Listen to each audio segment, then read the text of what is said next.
traição.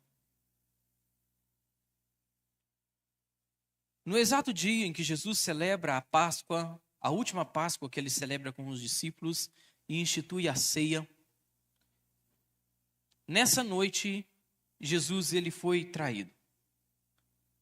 De certa forma, não era uma surpresa para Cristo, porque ele é Deus, e as profecias das Escrituras já falavam disso. E ele já sabia que aquilo iria acontecer.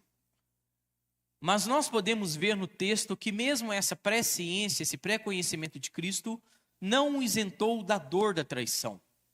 Não o isentou do peso e da angústia da traição. Quando nós lemos o versículo 21, ele diz assim: depois de dizer isso, o que Jesus tinha dito? Jesus, à ceia com os discípulos, à mesa com os discípulos,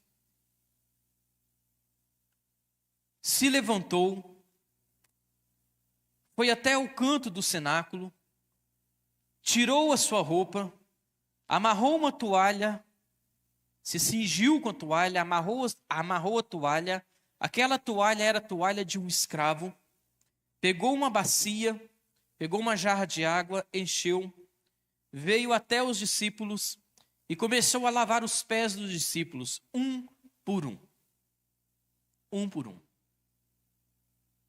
Inclusive o de Judas.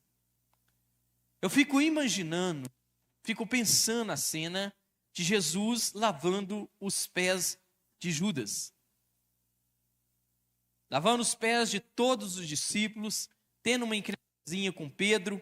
Pedro dizendo que não iria lavar os seus pés, depois dizendo que queria que lavasse tudo.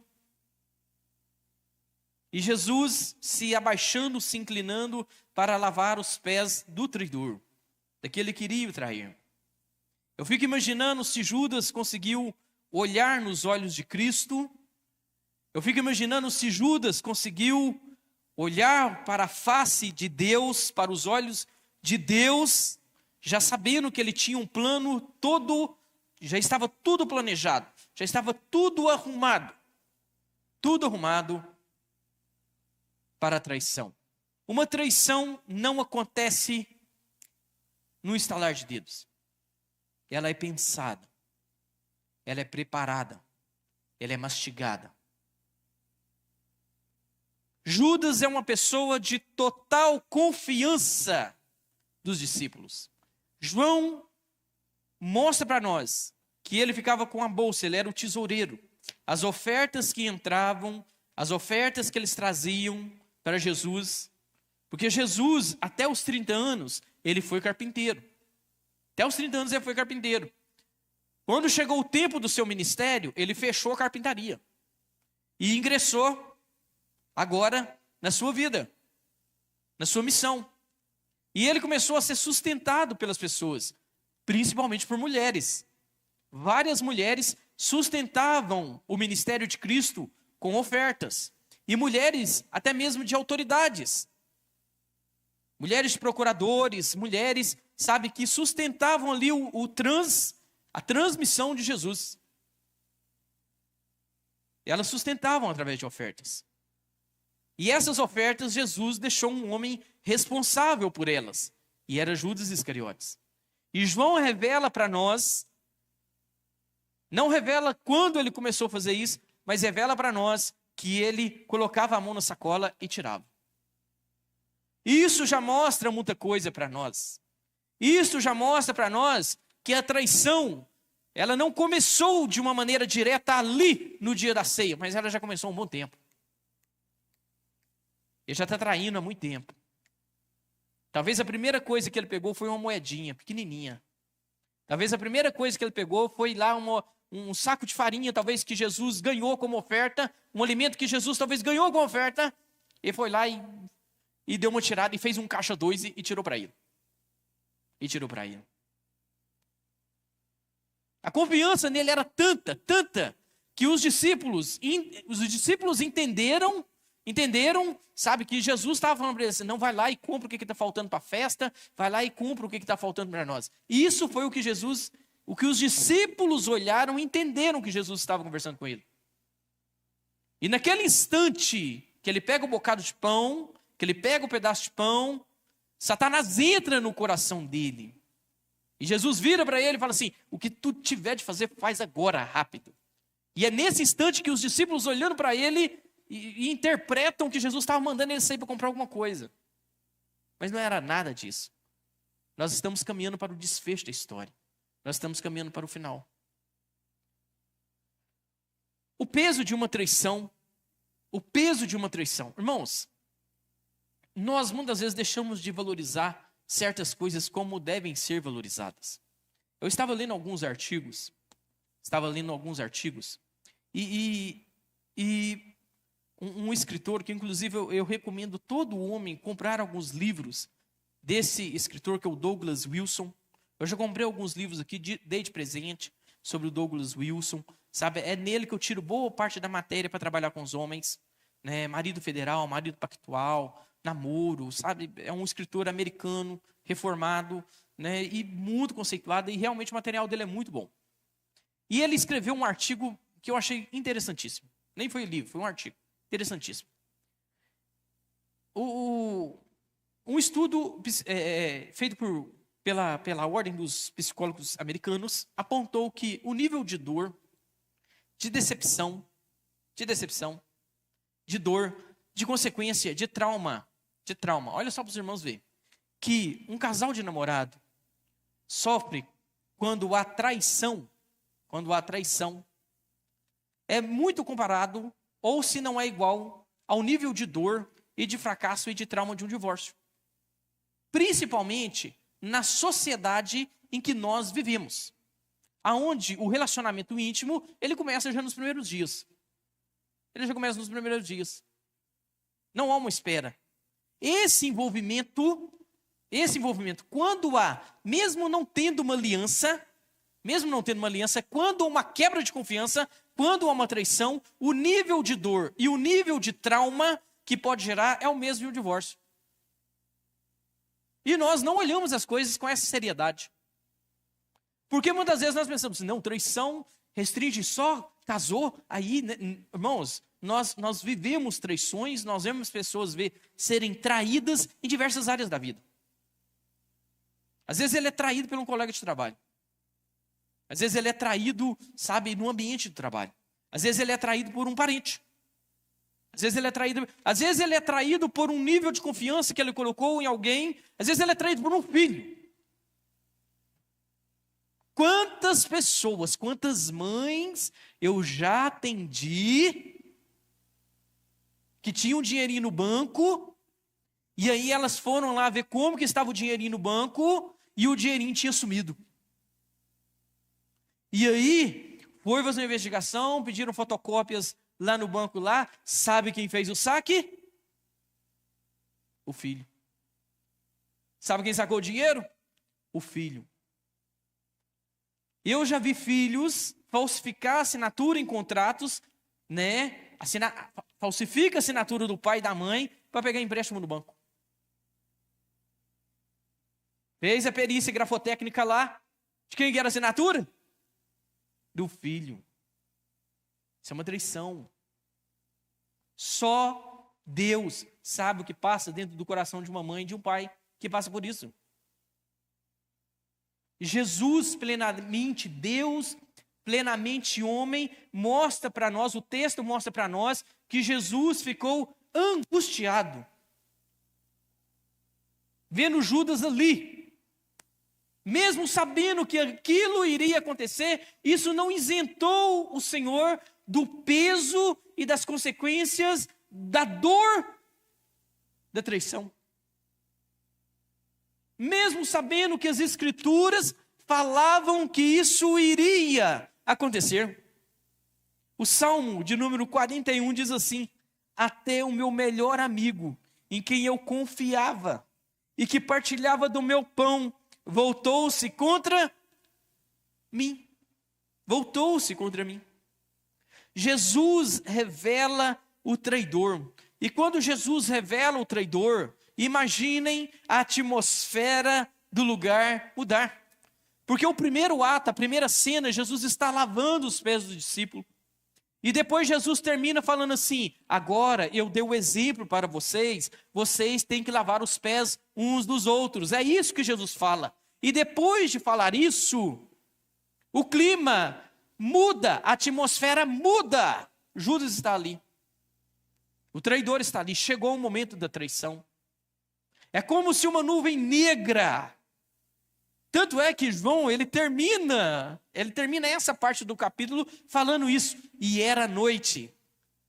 E essa noite, sabe, se refere muito mais às trevas que estavam no coração ali de Judas e que cobriam agora aquele cenáculo ali no momento da traição do que a noite mesmo, que se aproximava.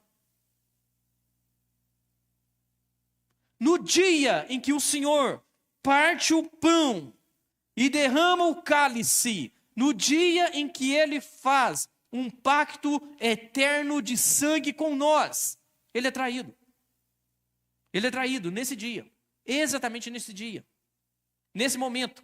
Parece que vai passar de liso. Parece um jogo que já está nos 45 do segundo tempo. E talvez nós poderíamos olhar para as Escrituras e pensar assim, não, todas as demais profecias, onde ele iria nascer, a sua rejeição, sabe, a sua aparência, todas se cumpriram. Essa aqui não vai se cumprir. Ela se cumpre nos 45 do segundo tempo. E plenamente Deus, mas plenamente homem. O texto em grego fala que o seu espírito ficou agitado, ficou triste. Mesmo sabendo que aquilo iria acontecer, não o isentou da tristeza da traição. Não isentou da tristeza da traição, da dor. As consequências psicológicas de uma traição podem ser traumas, perda da confiança, não só a confiança no outro, confiança em si mesmo. Depressão, ansiedade, sentimento de culpa e dificuldades talvez de relacionamento, se isso não for tratado pro resto da vida. A pessoa, ela além de perder a confiança em si mesmo, ela perde a confiança em muitas pessoas. É por isso que muitas das vezes homens, mulheres, jovens, crianças que experimentaram, que comeram, que beberam o fel da traição, têm problemas de relacionamento, às vezes pelo resto da vida, se isso não for curado, se isso não for tratado. Se isso não for tratado. Porque muitas vezes nós achamos que a dor, que aquela nuvem negra, ela vai perdurar ali e vai ficar ali durante algum tempo e depois vai embora. A sua grande espessura vai embora, mas ela deixa raízes de amargura na pessoa. Ela deixa raízes de amargura na pessoa. E se uma traição não fosse algo tão pesado, se uma traição não fosse algo tão demoníaco, se uma traição não fosse algo tão angustiante, se uma traição não fosse algo tão tenebroso, Jesus não teria ido para a cruz por conta de uma traição. Jesus não teria sido pendurado na cruz do Calvário, por conta dos traidores, por conta daqueles que traíram. Ele é pendurado na lenha maldita, ele é pendurado na cruz do Calvário pelo pecado daqueles que traíram, daqueles que traem, daqueles que mentem. Tanto para os seus cônjuges, quanto para os seus pais, quanto para os seus parentes, quanto para o seu patrão. Aquele que trai, aquele que mente, aquele que arquiteta, aquele que planeja, aquele que fala da boca para fora e abandona. Aquele que vem até o altar, olha nos olhos da noiva, promete para ela que vai ficar até o último dia, até o último respiro, e depois abandona a mulher da sua mocidade. E acha que Deus não está olhando para isso, e acha que Deus não está vendo isso. E acha que Deus se esqueceu de nós e abandonou essa terra, e acha que Deus não está presenciando isso. Aqueles que olham um no olho do outro fazem votos de fidelidade, fazem votos de estar junto, até o último dia, até o último suspiro, diante de Deus, diante dos homens, e depois tratam isso como se fosse relacionamento de papel, como se fosse algo banal. A traição é um dos golpes mais dolorosos, se não é talvez o golpe mais doloroso que um homem, que uma mulher, que uma criança pode sofrer. Quantas crianças são traídas por suas mães? Nós vivemos num mundo de traição. De traição. Sabe, não tem problema. O importante é ser feliz. O importante é você ser feliz. O importante é você ser feliz. Isso que é o importante. Se a traição não fosse algo tão amargo, tão doloroso, o Espírito de Cristo não teria ficado agitado naquele momento. Ele não teria ficado triste naquele momento. Trevas não teriam invadido aquele espaço. O clima, a atmosfera não teria mudado. Você está lendo o texto, você está vendo Jesus lavar os pés dos discípulos, você está vendo, sabe, ali, a graça sendo derramada sobre eles. Eles não merecem, mas Jesus, Deus, está ali se fazendo servo, Ele está se fazendo escravo, para derramar graça sobre eles, ensinando para eles sobre humildade. Mas tem alguém ali com uma traição plantada no coração. O ambiente é de uma atmosfera eterna. Eterna. O apóstolo Paulo escreve lá para nós em Filipenses que ele não usurpou ser igual a Deus, mas antes se esvaziou. Ele está descrevendo perfeitamente esse ato de Cristo ir, tirar a roupa, se cingir com uma toalha, lavar os pés, voltar, se vestir novamente e voltar para a mesa, reassumindo o seu lugar. Ele não usurpou por ser igual a Deus, mas antes se fez servo e humilhou a si mesmo. Isso está acontecendo de uma maneira eterna, com 12 homens. E entre eles nós temos um que está com o coração cheio, transbordando de traição. Cheio. É momento da ceia. E o seu coração está explodindo, como se fosse um vulcão em erupção de tanta traição. Ele já vendeu ele. Ele já disse: eu lhe darei um beijo na face. Como nós saberemos quem ele é? Eu lhe darei um beijo na face. Eu lhe darei um beijo. E quantas das vezes nós vemos homens e mulheres e jovens traindo a Cristo? Quantos abandonam Jesus? Quantos abandonam o Evangelho? Abandonam a graça de nosso Senhor e Salvador Jesus Cristo por uma aventura sexual? Por um relacionamento que a Bíblia, que as Escrituras já está falando que vai dar errado. Que vai dar errado. Que vai dar errado. Que vai dar errado. Quantos abandonam Jesus por um negócio fácil que vai dar mais dinheiro? Não, eu sei de fulano, eu sei de um negócio fácil. Nós vamos ficar ricos dentro de pouco tempo. Ilusão de ilusão. Ilusão de ilusão. É pouco tempo nós fica rico. Pouco tempo. Pouco tempo. Quando passa um carro da polícia, pode passar uma ambulância na rua, o coração sai pela boca. De tanto desespero que dá. Porque aqui é coisa fácil. Quantos querem coisas fáceis e traem Cristo por causa disso? Quantos querem viver uma vida fácil? Olha, Jesus, lá em Lucas 14, lá em Lucas no capítulo 14, Jesus, ele não usou técnica de vendas de carro. Você vai numa garagem, olha o carro. O vendedor, ele falta pouco falar para você que aquele carro vai voar. Não, esse carro aqui voa. É um segredo. É um segredo. Mas esse carro aqui voa. Ele já voou.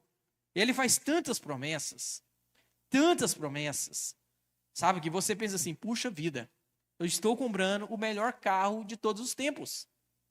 Todos os tempos. Jesus não utiliza essas técnicas.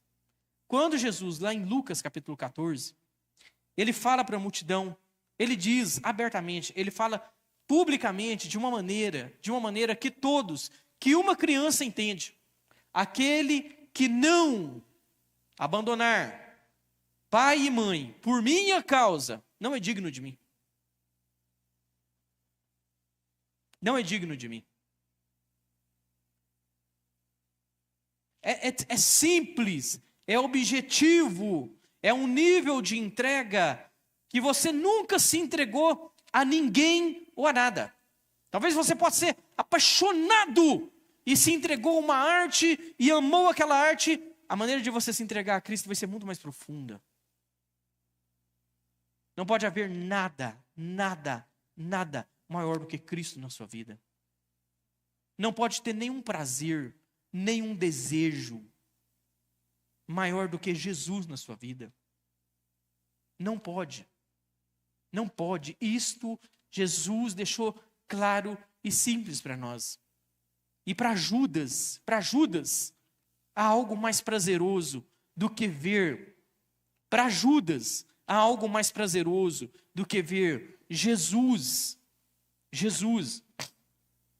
ali junto com Maria, em Betânia, e Maria pegando, sabe, um perfume caríssimo, 1 ano de trabalho para comprar aquele perfume, e ela derramando aquele perfume sobre Cristo, e lavando os pés de Jesus com os seus cabelos. E Judas está vendo aquele negócio ali, e ele está reclamando, porque esse dinheiro poderia ser utilizado para ajudar os pobres. Esse dinheiro poderia ser utilizado para ajudar os pobres, a famosa falsa misericórdia. Judas está vendo a graça sendo derramada naquele lugar, na vida de uma mulher, sabe? Mas isso não muda, isso não toca o seu coração em nada. Ele fica de olho no perfume, ele está de olho no perfume, que poderia ter sido vendido, poderia ter ajudado os pobres. Judas está vendo Jesus pegar o pão, rasgar o pão e dizer para eles: este aqui agora é o meu corpo que é partido por vós, este é o meu sangue que é derramado por vocês. Eles não tinham nem noção do que estava acontecendo. Eles nem imaginavam ainda a profundidade daquilo que estava acontecendo, daquilo que Deus estava fazendo, daquilo que Deus estava mostrando ali para eles na hora. Eles não tinham a noção da grandeza, da maravilha, do que eles estavam participando. E isso não é nada para ele. Isso não é nada para ele. 30 moedas de prata são mais interessantes para ele. Tem mais prazer para ele. 30 moedas de prata tem mais prazer, sabe, devoção para ele, do que ver o Filho de Deus, do que olhar para o Cristo, nos olhos de Deus.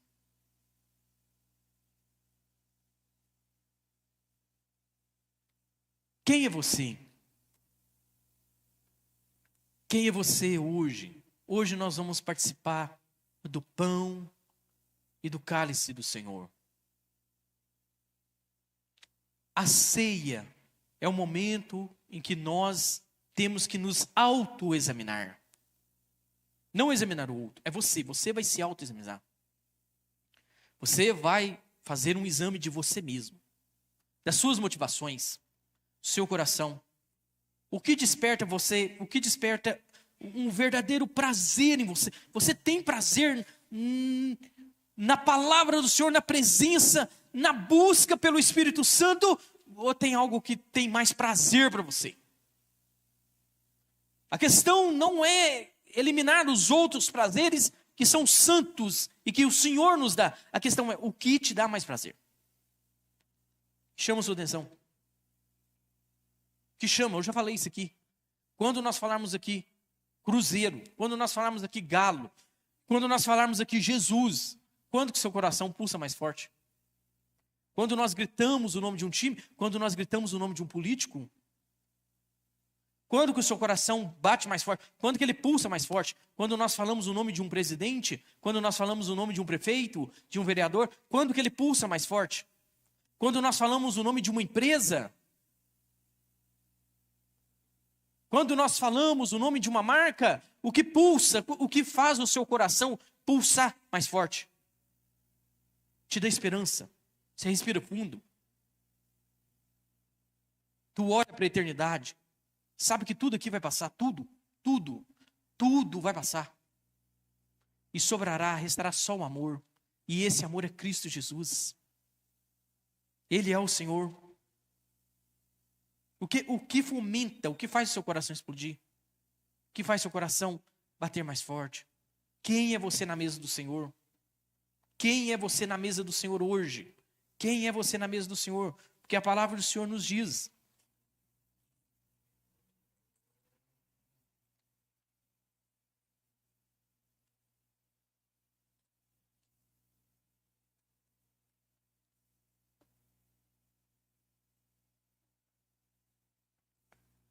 Porque eu recebi do Senhor o que também lhes entreguei. Que o Senhor Jesus, na noite que foi traído, pegou o pão e, tendo dado graças, o partiu e disse: isto é o meu corpo que é dado por vocês. Faço isto em memória de mim. Imagine Judas ali assistindo essa cena.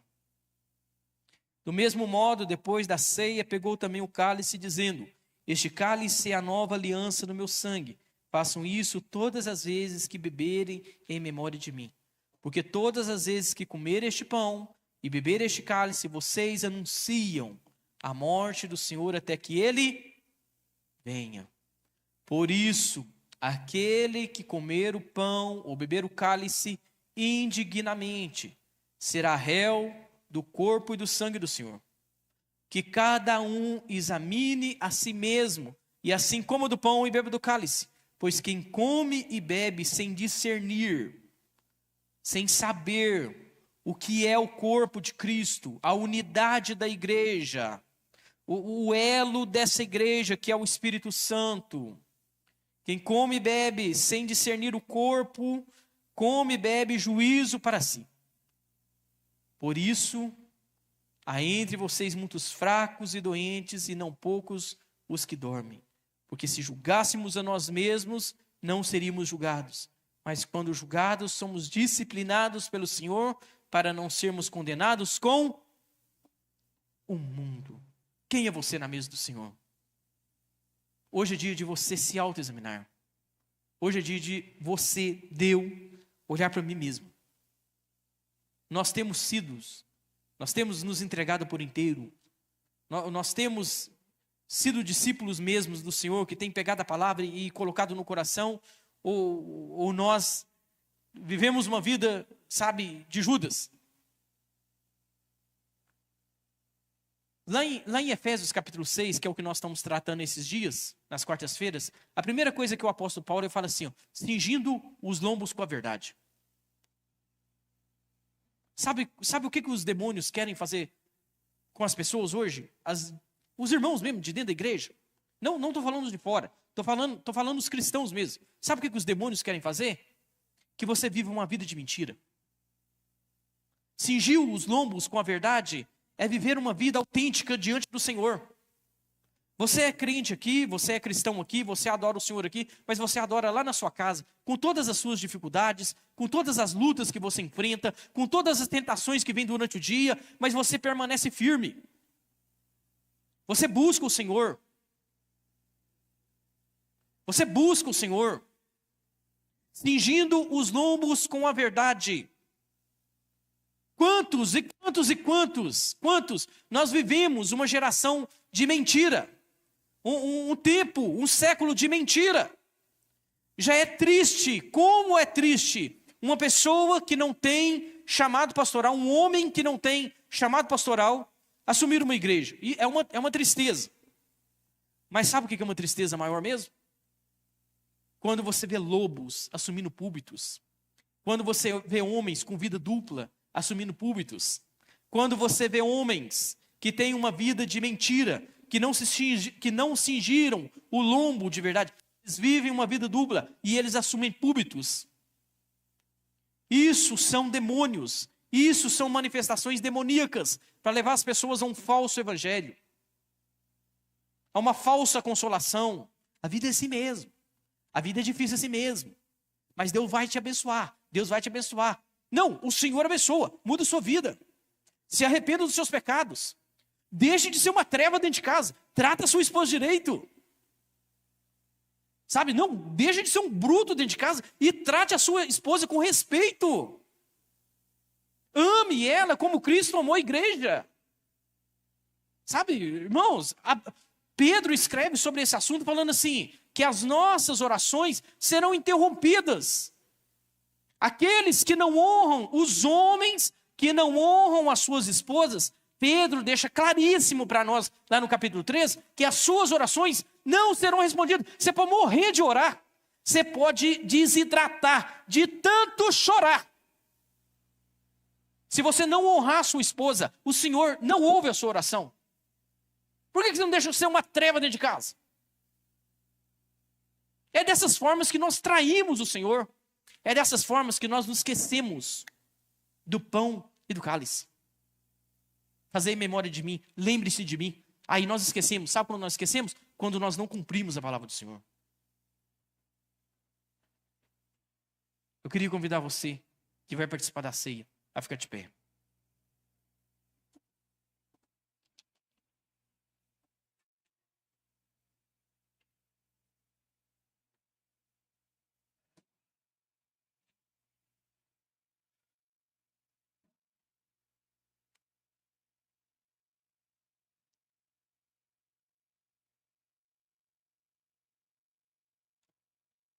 Eu queria que você prendesse o seu pensamento agora ao Senhor.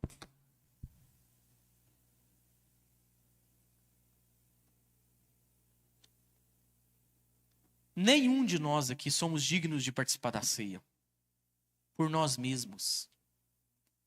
Quem nos faz dignos de participar da ceia é o Senhor. Nenhum de nós, nenhum. Do mais novo ao mais pequeno aqui, do mais novo ao mais velho, não é digno de colocar a mão nesse pão. Se não for o sangue de Jesus derramado sobre nós. Se não for a graça. Se não for a justificação pela fé. Se não for o sangue do Cordeiro derramado sobre você. Esse é o momento onde você pede ao Senhor perdão pelos seus pecados. Onde você pede perdão ao Senhor talvez por estar vivendo uma mentira. Por estar traindo Ele. Esse é o momento onde você olha para a cruz, vê o Filho de Deus pendurado. O teu sangue, há uma cachoeira de sangue ali. Ali está Deus. Ele está comprando a sua igreja com o seu próprio sangue para te lavar. Para te lavar. E esse é o momento em que você olha para a cruz e faz um autoexame de si mesmo. De si mesmo.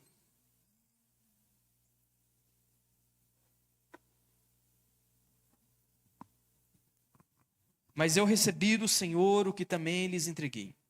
Que o Senhor Jesus, na noite que foi traído, pegou o pão e, tendo dado graças, o partiu e disse: isto é o meu corpo que é dado por vocês. Façam isso em memória de mim. De tantas as coisas que marcaram aquela noite maravilhosa, na noite em que o Senhor foi traído. De tantas coisas que marcaram aquele dia, uma das coisas que marcaram aquele dia foi a traição do Senhor. Mas hoje você está aqui.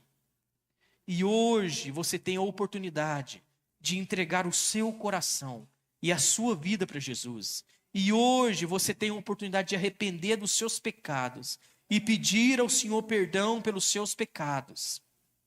E entregar a sua vida, sendo jovem, sendo velho, sendo criança, sendo homem, sendo mulher. Hoje é o dia em que você tem a oportunidade de se arrepender dos seus pecados e pedir perdão por eles e abandoná-los.